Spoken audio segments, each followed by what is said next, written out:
ba? Oh, para dun tayo makabawi. Sa awa na para nga dun tayo sa awa ng mga sugaro, lods, meron pa para dun nga tayo makabawi. Sus, upo-upo lang. Hayaan mo siya. Hayaan mo sila. Sila kamo. Pero kanina nabibo talaga, tawang-tawa ko doon. At least, alam mo ba, dami kayang nakikita ko, daming sumisilip-silip din. Aabot din ng 9, 8. Sa susunod, pahinga muna, maubos ang coins natin. So, bibigyan kita ng blem. Tapos si ano naman, 7 yun. Mapupurdoy tayo niyan. Ang mga nakaupo lang, hindi nagtatapon, naka 50 ka. Wow, China Ul. Kaya nga wag. Kung nakakaupo ka pa dun, upo ka.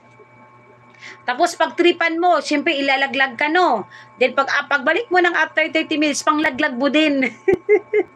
O di lang maglaglagan kayo ng tag 30 minutes. Unahan na ba? Ano lang? Grabe, naka 50 kaya. Wow, China Ul. Kasarap naman noon. Nag-aagawan talaga. Sa piling naman, yung mga ginawang admin din niya dun. Mga kaibigan din pinapaupo. Kanina, magkano ka sa kanya kanina? Admin ang vision niya. Wala tayong magagawa dyan. Admin na si Vishi.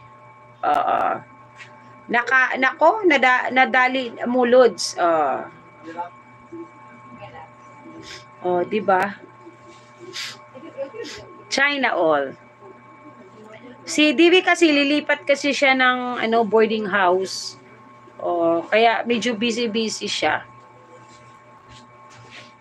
So sana yung mga iba dyan. Wala, paabutin ko na ng eksaktong 2 hours para kasi magpipil ako later.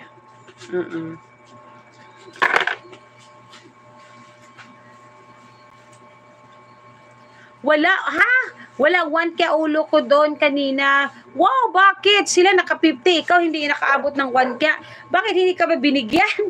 Hindi ka ba tinapunan niya? Ano ba yan? Naka 1 kaya, wala kang 1 kaya, samantala yung iba 50 kaya. Sige lang. Yun pala si nasa Australia. Australia pala si madam mo. Ganito lang, Lods, pag interesado ka na, itong gawin mo, Lods, yung yung 300, puhon, sige lang, pag mapukus ka na, 300, ganito lang, LS lang tayo, nananalo siya sa fishing, kaso, inilaro ulit, di, mababawi din. Sanayan lang, usap-usap, kahit nga, maganda din pala ito, kahit sa, di ba, hindi, I mean, kung mag-LS ka, kahit sa farm mo, pwede mong gawin yan. Kahit nag-ano ka ng mga manok, ayos, ubos. Nanalo siya sa fishing, kaso inilaro lang ulit, ayos, ubos. Alam mo, happy pa yan siya ngayon. Kasi napipil pa niya yung, anong tawag dito?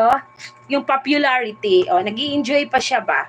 Pero pag ma-realize niya na, ang tawag niyan, na wala, loses siya, ay talagang din yan, magkocontrol na. Lahat naman.